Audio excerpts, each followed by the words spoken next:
안녕하세요. 신천지인에게 보내는 로마서 시간입니다. 오늘로 벌써 네 번째 시간이네요. 우리가 처음 보았던 로마서 전체 구성에서 보면 우리는 어느덧 첫 번째 토막을 지나 두 번째 토막을 들여다볼 차례가 되었습니다. 그럼 두 번째 토막에 대해 이야기하기 전에 그간 배워왔던 첫 번째 토막을 간략하게 요약해 보겠습니다. 로마서 1장 18절에서 4장까지의 내용입니다. 바울은 타락 이야기로 본격적인 로마서 이야기를 시작했습니다. 우리가 잘 알고 있듯 아담이 하나님의 말씀을 어기고 그 첫째 아들은 살인자가 되었습니다. 창세기는 온 인류가 이런 아담과 같은 사람이 되었음을 보여줍니다. 그 사건이 바벨탑이었습니다. 바울은 성경이 말하는 이러한 타락의 사건들을 비인간화의 연쇄로 읽고 있습니다. 하나님을 알면서도 생각으로 하나님을 몰아내고 피조물을 숭배하는 우상숭배적 실천을 하며 살아가는 것입니다. 그리고 우상숭배적 실천은 사람으로 하여금 반드시 남을 판단하게 만듭니다. 하나님은 이러한 상황 속에서 새로운 일을 시작하셨습니다. 바로 아브라함을 통해서 말입니다. 이 아브라함과 관련된 내용이 로마서 첫 번째 토막에서 바울이 하고자 하는 말이었습니다. 특히 4장에서 다루던 내용이었죠. 제가 몇 가지 질문을 준비했는데요. 이 질문에 답하면서 우리가 배웠던 내용들을 정리해 보도록 합시다. 첫 번째 질문. 이 첫 번째 질문에 대해서는 이미 말씀을 드렸습니다. 타락은 비인간화입니다. 하나님을 몰아낸 생각, 우상숭배적 실천, 그리고 이러한 삶은 남을 판단하게 만든다고 방금 말씀드렸죠. 두 번째 질문입니다. 하나님의 약속을 이뤄야 하는 유대인들마저 타락했다면 아브라함 언약은 어찌 되는 것입니까? 이 질문이 로마서 전체를 이해하는데 중요한 질문이 됩니다. 모든 사람이 비인간화에 빠졌다면 심지어 하나님의 약속을 이룰 이스라엘마저도 비인간화에 빠졌다면 하나님의 약속은 어찌 되는 것이냐? 바울은 이렇게 말합니다. 애시당초 처음부터 아브라함 언약의 후손은 신실한 사람을 가리키는 것이었다. 그래서 라합이나 룻이나 사르밧 과부처럼 유대인이 아닌 사람들도 신실함 하나로 하나님의 약속에 참여할 수 있었던 것입니다. 그리고 바로 이 사람들, 신실한 사람들을 통해 하나님의 약속은 줄곧 이루어지며 실패하지 않습니다. 따라서 유대인들이 타락한 것은 분명하지만 하나님의 약속이 이루어질 것도 분명합니다. 할례 받은 사람들을 통해서도 아니고 토라 가진 사람들을 통해서도 아니라 신실한 사람들을 통해서 말입니다. 그러나 이때 우리가 빠지지 말아야 하는 오해는 이런 것입니다. 예전에는 유대인이 아브라함 후손이었지만 지금은 교회가 아브라함의 후손이야. 이렇게 말하는 것은요, 너무 투박해서 많은 오해를 낳습니다. 이것을 대체주의라고 말하는데요. 유대인들을 기독교인들이 대체했다고 생각하는 것입니다. 그러나 바울은 하나님의 방법이 구약이나 신약이나 한결같다고 말합니다. 누군가가 누군가를 대체하는 문제가 아니라 신실하지 못했던 전체 사람들 중에서 일부의 사람들이 신실해지기 시작한 것입니다. 그렇다면 신실한 사람은 어떤 사람입니까? 바울은 이렇게 말합니다. 예수를 다시 살리신 부활의 하나님께 신실한 사람. 그리고 우리는 신실함이 언약의 충실함이라고 배웠으니까 이 둘을 합치면 예수를 다시 살리신 부활의 하나님의 언약에 충실한 사람이 곧 신실한 사람이다. 이렇게 말할 수 있겠습니다. 그럼 누군가가 이 신실한 아브라함의 후손이 되었다면 그 사람에게는 어떠한 일이 남아 있을까요? 이 질문에 대한 답변이 우리가 두 번째 토막에서 다룰 내용입니다. 바로 이 사람들에 대한 내용이죠. 혈통과 출신에 관계없이 신실함 하나로 하나님의 가족이 된 사람들의 이야기입니다. 그럼 본격적으로 로마서 5장을 살펴보도록 하겠습니다. 5장 1절부터 11절, 신실함에서 소망으로. 이 단락은 첫 번째 토막을 정리하면서도 두 번째 토막을 소개합니다. 그러므로 우리가 신실함으로부터 의롭다는 선고를 받았으니 우리 주 메시아 예수를 통해 하나님을 향하여 평화를 누립니다. 라는 말로 시작합니다. 여기서 말하는 우리는 신실함 때문에 하나님의 최후의 심판에서 옳다고 인정받을 것이 선언된 우리입니다. 그래서 이 사람들은 바벨의 사람들처럼 하나님과 적대 관계가 아닙니다. 하나님과 평화의 관계를 맺게 된 사람들이죠. 메시아 예수를 통해서 말입니다. 또한 그 예수를 통해 우리는 신실함으로 거저주심 속에 들어감을 얻었고 하나님의 드러나심을 소망하며 소리 높여 한 분을 자랑합니다. 여기서 거저주심이라 번역한 말이 은혜입니다. 은혜는 거저, 이유 없이, 대가 없이 라는 의미입니다. 앞으로는 거저라는 말을 사용하겠습니다. 또 드러나심이라고 고친 것은 영광의 번역어입니다. 영광은 뚜렷이 드러남의 의미이기 때문입니다. 이뿐 아니라 우리가 압제 중에도 소리 높여 자랑합니다. 왜냐하면 이 압제가 견딤을, 이 견딤은 단련된 성품을, 이 단련된 성품은 우리가 바라는 소망을 낳는 것을 우리가 알기 때문입니다. 이 소망이 부끄럽지 않은 것은 하나님을 향한 우리의 사랑이 우리 가운데 부어졌기 때문입니다. 우리에게 주신 하나님의 거룩한 숨결을 통해서 말입니다. 여기서 가오는 순 우리말로 가운데입니다. 개역 한글에는 마음이라 번역이 되어 있습니다. 히라버 원문으로는 카르디스라는 단어를 쓰는데요. 심장이라는 의미입니다. 우리가 지금 읽은 구절들에서 눈여겨봐야 할 단어는 우리입니다. 우리가 계속 반복되는데 이 우리는 바울이 4장에서 말했던 아브라함의 진정한 후손들입니다. 즉 바울은 4장에서 말했던 아브라함의 진짜 후손, 신실한 사람들이 바로 우리야! 이렇게 선언하는 것입니다. 그리고 6절로 넘어갑니다. 그런데 개역 한글 성경은 6절을 시작하는 접속사를 번역하지 않았습니다.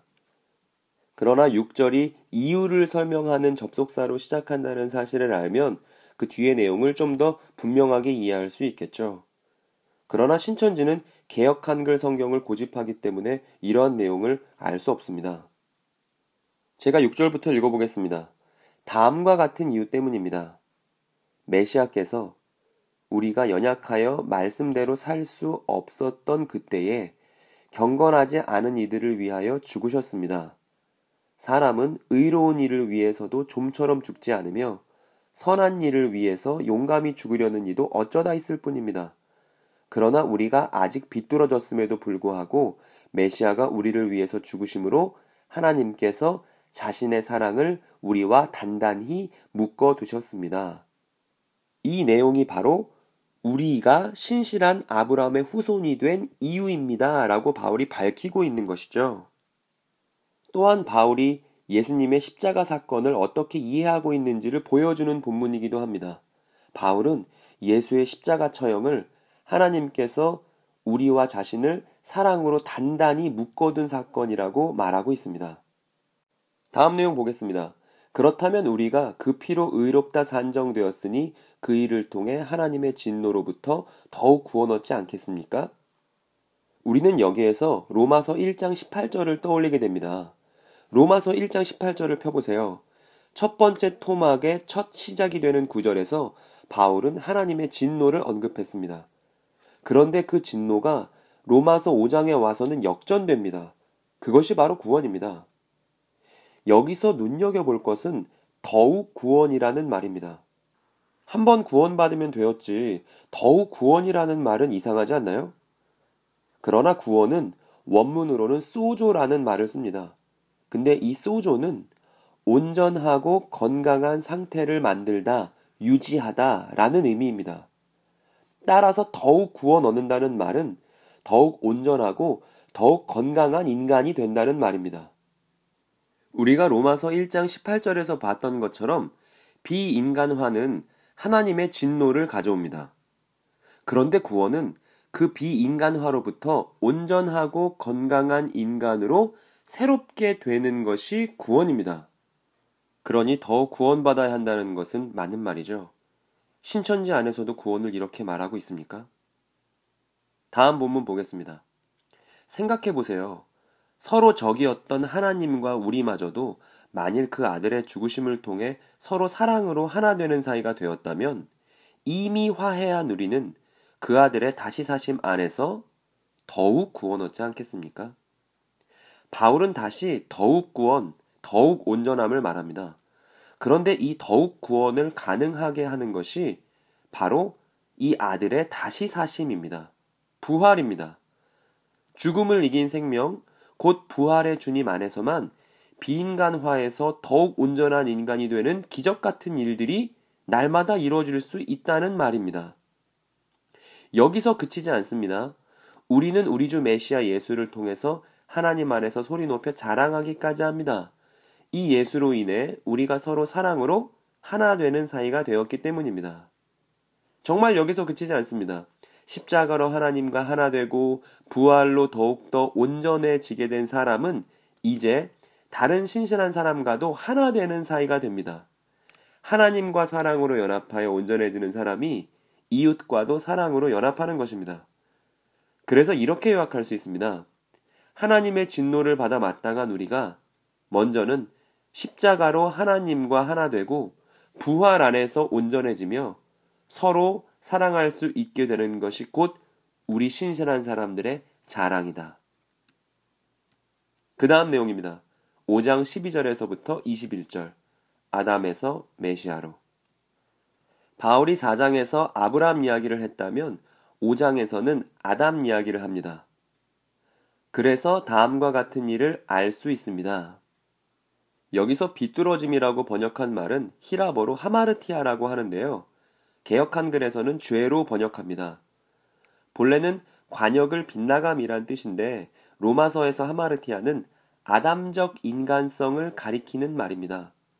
창세기 1장 28절에 보면 하나님은 아담과 함께 이 땅을 다스리고자 하셨습니다. 그러나 아담은 그 다스림의 목적에서 벗어났습니다. 그래서 하나님과 함께 이 땅을 다스릴 수 없는 상태가 되었는데 그것이 곧 죄이고 아담적 인간성입니다. 비뚤어짐이 한 사람을 시작으로 현 시대로 들어왔습니다. 그 비뚤어짐 때문에 죽음도 현 시대 속으로 들어왔습니다. 이와 같이 모든 사람 속에도 죽음이 꿰뚫고 들어왔습니다. 모두가 비뚤어져 버렸기 때문입니다. 즉 하나님과 함께 통치하기는커녕 모두가 비뚤어져 버렸고 그 비뚤어짐 때문에 이 현 시대 속으로 죽음이 침투했다고 말합니다.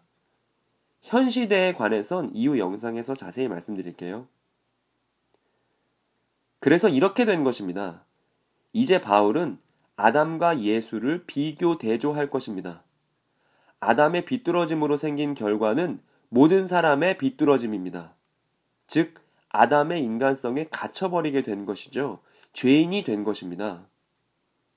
그리고 이어지는 로마서 5장 13절부터 17절은 전체 맥락에서 잠시 물러나서 하는 이야기입니다. 바울은 이야기를 안 할 수 없어서 잠시 토라에 관해서 언급합니다. 그리고 이 내용에 대해서, 토라에 대해서는 7장에 가서 자세히 풀어놓을 것입니다. 5장의 중심 주제는 아닙니다. 5장의 중심 주제는 아담과 예수입니다. 그래서 5장 13절부터 17절까지는 큰 괄호를 쳐놨습니다. 읽어볼게요. 토라가 있기 전에도 비뚤어짐이 세상에 있었으나 토라가 없을 때에는 비뚤어짐의 정체를 제대로 알지 못했습니다. 그러나 죄의 결과인 죽음은 그 영향력을 발휘하여 아담으로부터 모세에 이르기까지 아담과 같은 벗어난 걸음을 걷지 않은 사람들에게도 왕으로 군림했습니다. 그 아담은 이제 막 새로운 일을 이루실 분의 모형이었습니다. 여기서 우리가 놓치지 말아야 하는 것은 토라에 대한 이야기가 아니고 죽음이 왕으로 군림했다는 것이죠. 마치 파라오가 이집트 위에 군림했듯이 모두가 비뚤어진 현 시대 위에서는 죽음이 왕으로 군림합니다. 이것이 아담적 인간성이 가져온 결과입니다. 그러나 이 아담적 인간성을 극복하는 새로운 일이 일어났습니다. 그러나 하나님으로부터 떨어져 나간 일과는 달리, 하마르티아에 대한 설명이죠. 그것과는 달리 이러한 거저 주신 것이 있습니다. 즉, 한 사람의 떨어져 나감으로 많은 사람이 죽었지만 하나님의 거저 주심과 그 거저 주심 속에 있는 메시아 예수의 선물이 많은 사람에게 비교할 수 없을 만큼 풍성히 흘러넘치게 되었습니다. 비뚤어진 한 사람으로부터 비롯된 것과는 달리 이러한 선물이 있습니다. 즉, 심판은 한 사람을 근거로 유죄 판결에 이르는 반면 선물은 많은 범죄를 근거로 의의 판결에 이르게 되었다는 사실입니다. 왜냐하면 죽음은 잘못된 걸음을 걸었던 한 사람을 통해 다스렸지만 거저 주신 것에 넘치고 삶 속에서 의의 선물을 붙잡은 훨씬 더 많은 사람들은 한 사람 메시아 예수를 통해 다스릴 것이기 때문입니다. 바울의 글에는 각 단락마다 중심 단어가 있습니다. 아담적 인간성을 극복하는 새로운 무언가를 말하면서 바울이 계속 반복하는 단어는 거저예요. 은혜입니다. 제가 파란색으로 표시해 놓았는데 거기 보시면 선물도 파란색으로 되어 있죠. 왜냐하면 선물도 거저 얻은 것이니까요. 거저 얻은 무언가 때문에 아담적 인간성이 극복되었다는 말을 바울은 여기서 하고 있습니다. 그리고 맨 마지막 문장을 보세요. 아담적 인간성이 극복되는 것은 곧 하나님과 함께 이 땅을 다스리는 사람이 되는 것입니다. 즉, 새로운 아담이 되는 것이죠. 앞으로 우리가 보게 될 로마서의 두 번째 토막은 저 감옥을 부수고 나오는 것, 즉, 이 비뚤어짐의 비인간화를 극복하고 하나님과 함께 이 땅을 다스리는 것에 대해서 이야기할 것입니다. 이제 오늘의 마지막 단락입니다. 바울은 같이 생각해 보자고 말합니다. 그러므로 이렇게 생각해 볼 수 있을 것입니다. 바울도 아마 고민을 많이 했을 거예요. 뭔가 하나님이 말씀하시는 걸 받아 적고 그런 게 아니고 바울은 계속 생각해 보고 고민해 볼 것을 요구합니다. 그러므로 이렇게 생각해 볼 수 있을 것입니다. 한 사람의 범죄를 통하여 많은 사람이 유죄 판결에 이른 것 같이 이런 판결이죠. 모두 아담적 인간성이므로 모두 죽음을 판결한다. 그러나 한 사람의 의로운 걸음을 통해 많은 사람이 의와 삶에 이르렀습니다. 모든 사람이 비뚤어졌을 때 비뚤어지지 않았던 한 분은 예수님밖에 없습니다. 즉, 아담적 인간성이 아닌 한 사람이 저 비뚤어짐의 현 시대 속으로 들어와서 죽음의 판결을 무고하게 받았던 것입니다. 마치 한 사람의 흘려들음으로 많은 사람이 죄인으로 하나님 아래 놓이게 된 것 같이 여기서 흘려들음은 불순종을 고쳐본 말이고요. 흘려들었던 한 사람은 아담을 가리킵니다. 한 사람의 잘 들음 때문에 많은 사람이 의인으로 하나님 아래 서게 될 것입니다. 여기서 잘 들음은 순종입니다. 즉 메시아 예수께서 비뚤어짐의 현실의 안으로 들어와서 무고하게 사형 판결을 받으셨던 것이 하나님의 뜻이었다는 얘기입니다. 그리고 우리는 이 사건을 이유 없음, 대가 없음, 거저, 은혜라는 말로 표현하고요. 따라서 오늘 로마서 5장을 이 질문으로 요약할 수 있을 것 같네요. 아담적 인간으로 살 것인가? 메시아적 인간으로 살 것인가? 그런데 이 영상을 접하고 있는 여러분들 중에 신실한 사람이 계시다면 당신은 이미 메시아적 삶이 시작된 사람입니다. 그리고 신천지인들에게 말씀드리고 싶은 것은 메시아적 삶을 사는 데 있어서 이만희 씨의 교리 해설은 불필요하다는 사실을 말씀드립니다. 오히려 방해가 됩니다. 왜냐하면 바울의 로마서 내용과 신천지의 교리 해설은 양립할 수 없기 때문입니다. 서로 충돌합니다. 바울은 자신이 자세히 설명하지 않은 지금까지 내용 중에 뭔가 제대로 해결되지 않은 내용을 다시 한번 언급하면서 로마서 5장을 마무리합니다. 바로 토라입니다. 토라가 현 시대에 깊고도 넓게 들어온 것은 잘못된 걸음을 넘치게 하기 위해서입니다. 그러나 비뚤어짐이 넘쳤던 그곳에 하나님의 거저주심이 넘쳤습니다. 마치 죽음 안에서 비뚤어짐이 사람과 세상을 다스렸던 것과 같이 대가 없이 주시는 하나님의 다스림 역시 의를 통해서 우리 메시아 예수와 함께 얻는 오는 시대의 삶에 이르도록 다스리게 하려는 것입니다. 바울이 토라에 대한 설명을 7장으로 미뤄두듯 저 역시 현 시대와 오는 시대의 내용을 다음 영상으로 미뤄둡니다. 가지고 계신 개역성경과요, 이 영상에서 사용된 번역을 꼼꼼히 비교해 보시면 번역어들의 비교를 통해서 더 풍성한 의미를 발견하게 되시리라 기대합니다. 오늘 내용은 여기까지고요. 로마서 6장을 가지고 다음 영상으로 뵙겠습니다. 감사합니다.